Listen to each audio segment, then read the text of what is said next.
तो हमारे देश के कई राज्य ऐसे हैं जो बाढ़ की स्थिति से हालात से जूझ रहे हो, किस तरह से निपटारा हो इस पर आप गौर करेंगे। बिहार में बाढ़ से स्थिति बिगड़ती जा रही है। अब तक 4 लाख लोग बाढ़ से प्रभावित हुए हैं। यहाँ पर एनडीआरएफ की 16 टीमें बाढ़ प्रभावित 11 जिलों में तैनात की गई हैं। गोपालगंज में भी बाढ़ से बुरा हाल है। यहाँ गंडक नदी में 4.5 लाख क्यूसेक पानी छोड़े जाने की सूचना के बाद जिला प्रशासन ने इलाके को एनडीआरएफ के हवाले किया है।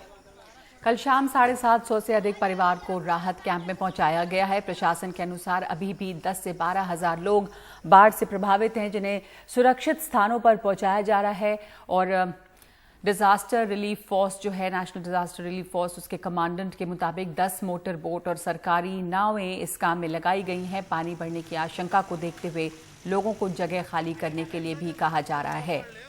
और हम असम के भी आपको दृश्य दिखाएंगे कि असम में भी किस तरह से हालात बिगड़े हैं। और ये बिहार के देख रहे हैं। हमारे साथ इस समय सत्य प्रदान, डीजी एनडीआरएफ मौजूद हैं। सत्य प्रदान जी, बहुत बहुत धन्यवाद एनडीटीवी इंडिया से जुड़ने के लिए। सर, असम में, बिहार के कई इलाकों में हालात बहुत खराब हैं इस समय। आप जो प्रभावित राज्य हैं उनके बारे में क्या सिचुएशन है, क्या स्थिति है, बताइए हमारे दर्शकों को। देखिए, बिहार और असम पर अभी फोकस ज़रूर है, क्योंकि बिहार में लगभग 8 जिले प्रभावित हैं। असम में 33 में से लगभग 30 जिले प्रभावित हैं। लेकिन जो फोर्स ऑफ वाटर है, क्योंकि वो नेपाल के तराई इलाकों से बारिश के बाद या फिर बराज खुलने के बाद पानी आ रहा है बिहार के उत्तरवर्ती जिलों में, तो वो ज़्यादा खतरनाक साबित हो सकता है। कल रात में जो खबर आई कि 5 लाख क्यूसेक पानी निकलने वाला है, तो उससे थोड़ा सा अलार्म हुआ और टीमें हम लोगों ने भेजी। तो आपने जैसे 16 टीमों के बारे में बताया, अब वो 20 टीमें वहाँ पर काम कर रही हैं और लगातार काम कर रही हैं। अच्छी बात यह है कि आज पहले सुबह और दोपहर तक ये बात आई कि अब पानी का स्तर घटने लगा है गंडक में, और इसलिए गोपालगंज या छपरा ऐसे जिलों में या मोतिहारी जैसे जिलों में और थोड़ी सी राहत हो सकती है। लेकिन ये अपेक्षाकृत ही राहत कही जाएगी, क्योंकि पानी तो फैला हुआ है। जहाँ तक असम का सवाल है, असम में भी पानी काफ़ी है और असम में ज़्यादा वाइड स्प्रेड है, लेकिन वहाँ फ्लैश फ्लडिंग नहीं है, वाइड स्प्रेड है और पानी का स्टैग्नेशन है। और बिहार के इन जिलों की जो बात कर रहे थे, वहां पे ये फ्लैश फ्लडिंग भी है, आप बता रहे हैं। और कौन से, आपने छपरा, गोपालगंज, इन इलाकों की बात की है, वहां पर से लोग विस्थापित हुए हैं, लोग बांध में पर शरण ले रहे हैं, एनडीआरएफ की टीमें वहां पे हैं। तो इस समय वहां पे रेस्क्यू ऑपरेशन की क्या स्थिति है और अब कितने लोग प्रभावित हैं?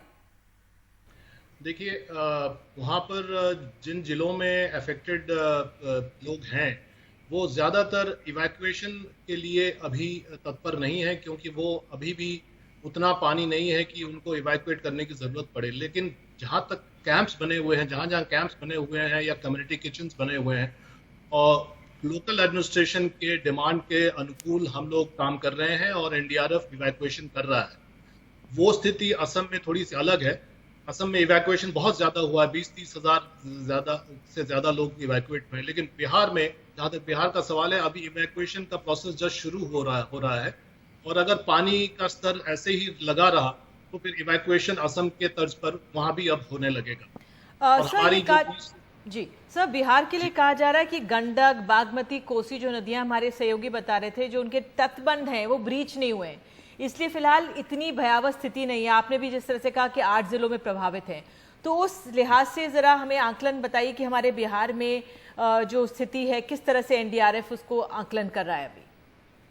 देखिए, अभी ये जो इंटरेस्टिंग बात यह है इस बार पिछले साल के बनस्पत, पिछले साल जो पहला फेज जो होता है उसमें इतना भयावह या इतना हाइट पानी नहीं हुआ था। इस बार फर्स्ट फेज में, एक्चुअली सेकंड फेज ही ज्यादा खतरनाक होता है, हम लोग मानते हैं, लेकिन ये फर्स्ट फेज में ही पानी काफी ऊपर चढ़ा है। तो it is a sign that we have to be prepared. तो इस तैयारी के तहत ही हम लोगों को आगे काम करने की जरूरत है। और मेरे विचार से ये लॉन्ग टर्म डिप्लॉयमेंट होगा।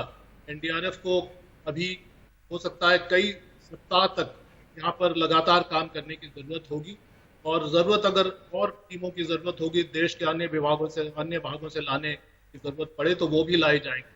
लेकिन this is going to be a little long term than before. एक समस्या ये है कि इस समय कोरोना खास करके बिहार जैसे राज्यों में अब उसका बहुत जोर है और लॉकडाउन बहुत कड़ाई से देखा जा रहा है। वैसे में बाढ़ जैसी आपदा से डील करना, लोगों को राहत और पहुंचाना और उसके अलावा इवैक्यूएशन और तमाम, चूंकि पानी वहां पे जमा है तो और ज्यादा मुश्किल हो जाता होगा काम। एकदम नगमा जी, आपने एकदम सही बात कही। एक्चुअली ये अनप्रेसिडेंटेड है। ऐसा कभी पहले हमारे साथ ये नहीं हुआ कि we have to protect ourselves और फिर लोगों को भी प्रोटेक्ट करें, क्योंकि जिनको रेस्क्यू कर रहे हैं उनको भी प्रोटेक्ट करने की जरूरत है।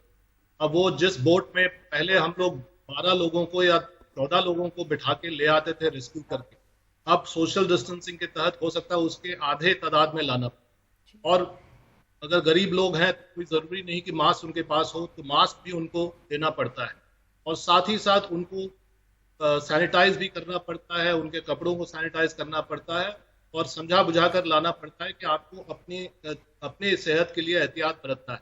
और उसके बाद कैंप में जब ले जाते हैं तो कैंप में भी सफाई का ध्यान रखना पड़ता है। तो ये सारे काम एक्स्ट्रा हो जाते हैं। प्लस सबसे जो अहम बात है कि एनडीआरएफ के कर्मियों को खुद को प्रोटेक्ट करने के लिए अब पूरा कवरऑल पहनना पड़ रहा है, जो पीपी सूट का एक दूसरा एक सूट है जिसमें वाटर प्रूफ पीपी सूट को पहनना पड़ रहा है और full body protection head to toe करना पड़ रहा है।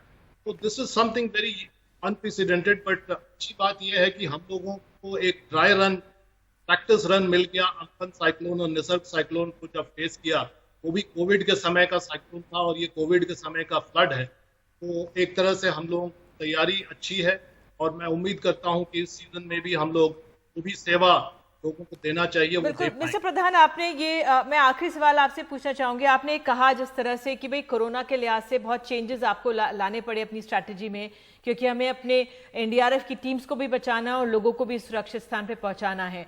बिहार के संदर्भ में, क्योंकि इवैक्यूएशन आपने बहुत किया असम में, बिहार में नहीं हुआ है, और आपने कहा कि फर्स्ट फेज में बिहार में पहले फेज में ही काफी पानी आ गया, तो स्ट्रैटेजी को कुछ इवॉल्व किया गया है बिहार के संदर्भ में? जी बिल्कुल, जैसा कि मैंने कहा कि स्ट्रैटेजी अब ये होगी कि we are here for the long run. First phase और सेकंड फेज लगभग अर्ज कर जाएगा। अगर बारिश का जो प्रेडिक्शन है आईएमडी का, अगर वो रहा तो अगले हो सकता है 1-2 दिन और बारिश हो, तो फिर वो स्थिति और बिगड़ भी सकती है और उसके पीछे पीछे सेकंड फेज आ जाता है।